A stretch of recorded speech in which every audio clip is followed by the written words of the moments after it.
શાકભાજીઓથી ભરપૂર એકદમ છૂટો છૂટો ગુજરાતી પુલાવ આજે બનાવીશું.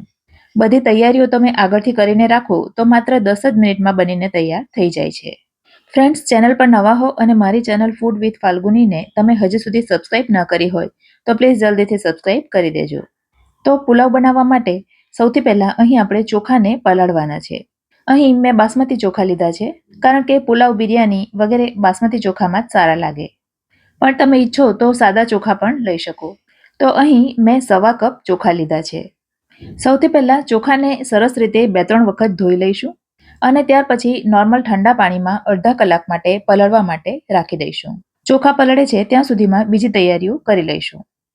હવે પુલાવમાં કેટલાક શાકભાજીઓ ઉમેરીશું, જેમાં અડધો કપ લીધા છે વટાણા, પોણા કપ જેટલું લીધું છે ફ્લાવર. આ સિવાય લીધા છે ફણસી અને ગાજર. તમને પસંદ હોય તો બટાકા પણ અંદર ઉમેરી શકો, પણ આપણા ગુજરાતી પુલાવમાં બટાકા ઉમેરવામાં નથી આવતા, માટે મેં અહીં નથી ઉમેર્યા. ફણસીના આ પ્રકારે 1 ઇંચના ટુકડા કર્યા છે અને ગાજરની પણ આ પ્રકારે સ્લાઇસ કરી લઈશું. હવે 3 નંગ મરચાં લીધા છે અને એના પણ નાના નાના ટુકડા કરી લઈશું. આ મરચાં એકદમ તીખા નથી, સાધારણ મોળા આવે એ પ્રકારના છે. શાકભાજીઓનું કટિંગ થઈ ગયું. હવે ગેસ તરફ જઈએ તો એક જાડા તળિયાવાળી કઢાઈ મેં લઈ લીધી છે. તમે તપેલી પણ લઈ શકો અને એમાં 2 ટીસ્પૂન ઘી લઈ લઈશું. ઘીના બદલે તમે તેલ પણ લઈ શકો, પણ પુલાવ ઘીમાં જ સારો લાગે માટે મેં ઘી લીધું છે. અને આ ઘીમાં પહેલાં કાજુને શેકી લઈશું. અડધો કપ જેટલા કાજુના ફાળા લીધા છે. ફ્રેન્ડ્સ, કાજુને શેકો ને ત્યારે ઘી અથવા તેલ એકદમ ઓછું ગરમ હોવું જોઈએ અને ગેસની આંચ પણ એકદમ ધીમી રાખવાની, નહીં તો કાજુ તરત જ બળી જાય છે. હલકા ગુલાબી રંગના થાય એટલે એને એક પ્લેટમાં બહાર લઈ લઈશું. અને એ જ રીતે અહીં મેં લીધી છે થોડી સૂકી લાલ દ્રાક્ષ અને એને પણ શેકી લઈશું. દ્રાક્ષને ગરમ ઘીમાં નાખશો એટલે તરત જ એ ફૂલી જશે અને ફૂલી જાય એટલે એને પણ તરત જ બહાર લઈ લઈશું. અને હવે બાકી બચેલા ઘીમાં વઘાર કરીશું. તો સૌથી પહેલાં 1 ટીસ્પૂન જીરું ઉમેરીશું અને જીરું ઉમેર્યા પછી થોડા તેજાના ઉમેરીશું. તેજાનામાં લીધા છે અહીં મેં લવિંગ, તજ, મરી, નાની ઇલાયચી, મોટી ઇલાયચી, 1 નંગ બાદિયું લીધું છે અને 1 તમાલપત્ર. આ બધું એકસાથે ઘીમાં ઉમેરીને થોડું સાંતળી લઈશું. અને હવે શાકભાજીઓ ઉમેરીશું, જેમાં સૌથી પહેલાં ફ્લાવર લીધું છે. ફ્લાવર પહેલાં ઉમેરીને થોડું સાંતળી લેવાનું અને ત્યાર પછી બાકીના બધા શાકભાજીઓ મરચાં સહિત ઉમેરી દઈશું. ફ્રેન્ડ્સ, અત્યારે શિયાળામાં શાકભાજી એકદમ તાજું તાજું અને સસ્તું મળતું હોય છે, તો આ પુલાવ તમે રોજ બનાવીને પણ ખાઈ શકો. અને રોજ બનાવવાના હો તો એમાં કાજુ દ્રાક્ષ ન ઉમેરો તો પણ ચાલે. હવે બધું શાકભાજી ઉમેરી દીધા પછી એમાં 1 ટીસ્પૂન ખાંડ ઉમેરીશું. હા ફ્રેન્ડ્સ, અત્યારે એમાં થોડી ખાંડ ઉમેરવાથી શાકભાજીનો લીલો રંગ અને ગાજરનો લાલ રંગ છેલ્લે સુધી જળવાઈ રહેશે. પણ આટલી ખાંડ ઉમેરવાથી પુલાવ ગળ્યો નહીં થઈ જાય.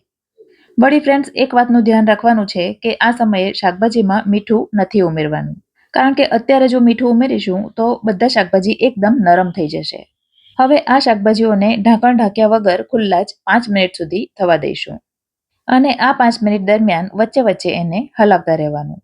5 મિનિટ પછી ચોખા જે આપણે પલાળીને રાખ્યા હતા એમાંનું બધું પાણી નિતારી લેવાનું અને આ નિતારેલા ચોખા શાકભાજીમાં ઉમેરી દઈશું અને હવે એને એકદમ હળવે હાથે મિક્સ કરવાના છે. ગેસ ધીમી આંચ પર ચાલુ જ છે. ચોખા પણ શાકભાજી સાથે ઘીમાં સંતળાશે એટલે એકદમ છૂટા છૂટા બનશે. પણ એકદમ હળવે હાથે મિક્સ કરજો, નહીં તો ચોખા તૂટી શકે છે. ચોખા બરાબર મિક્સ થઈ જાય ત્યાર પછી હવે એમાં પાણી ઉમેરીશું. પાણી મેં અહીં ગરમ કરીને લીધું છે અને જેટલા ચોખા લીધા હોય એના કરતાં ડબલ પાણી લેવાનું. તો પહેલાં મેં અહીં 2 કપ ભરીને ગરમ પાણી ઉમેર્યું. હવે અડધો કપ પાણી હજી ઉમેરવું પડશે. પણ ફ્રેન્ડ્સ, અહીં આપણે પાણીના બદલે દૂધ ઉમેરીશું. સાદો પુલાવ બનાવીએ ત્યારે એમાં થોડું દૂધ ઉમેરવાથી પુલાવ એકદમ ટેસ્ટી બને છે. પણ રોજ રોજ બનાવતા હો તો દૂધ ન ઉમેરો તો પણ વાંધો નથી. દૂધના બદલે પાણી ઉમેરી દેવાનું. બધું મિક્સ કરીને હવે એમાં સ્વાદ અનુસાર મીઠું ઉમેરીશું. તો મેં અહીં 1 ટીસ્પૂન મીઠું ઉમેર્યું છે. હવે ગેસની આંચ એકદમ ધીમી રાખીશું અને ઢાંકણ ઢાંકીને 10 મિનિટ માટે પુલાવને થવા દઈશું. અને આ 10 મિનિટ દરમિયાન વારંવાર ઢાંકણ ખોલવું નહીં. એકાદ વખત ચેક કરવું હોય તો કરી લેવાનું. 10 મિનિટ પછી આ રીતે સાઈડ પરથી પુલાવ હટાવીને જોઈ લેવાનું. જો નીચે પાણી હોય તો ફરી પાછું 1-2 મિનિટ થવા દેવાનું. પણ અહીં આપણો પુલાવ એકદમ પરફેક્ટ રીતે થઈ ગયો છે. ભાતનો દાણો દબાવીએ તો એ પણ સરસ રીતે મેશ થાય છે. હવે ગેસ બંધ કરી ઢાંકણને ફરી પાછું ઢાંકી એને 10 મિનિટ માટે સિજવા દઈશું.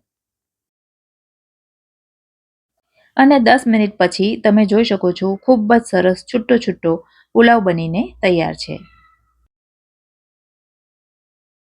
હવે જે એમાં કાજુ દ્રાક્ષ ફ્રાય કરીને રાખ્યા હતા ને એ પણ ઉમેરી દઈશું. આ પુલાવને તમે રાયતા સાથે, રસાવાળા શાક સાથે કે પછી એમનેમ પણ ખાઈ શકો છો. પણ મુખ્યત્વે એ ખાટી મીઠી ગુજરાતી કઢી સાથે ખાવામાં આવે છે. ખાટી મીઠી ગુજરાતી કઢીની રેસીપી મેં પહેલેથી અપલોડ કરેલી છે, જે તમે ચેનલ પર જઈને જોઈ શકો છો. આજનો વિડીયો ગમ્યો હોય તો લાઈક કરજો અને તમારા સર્કલમાં શેર કરજો.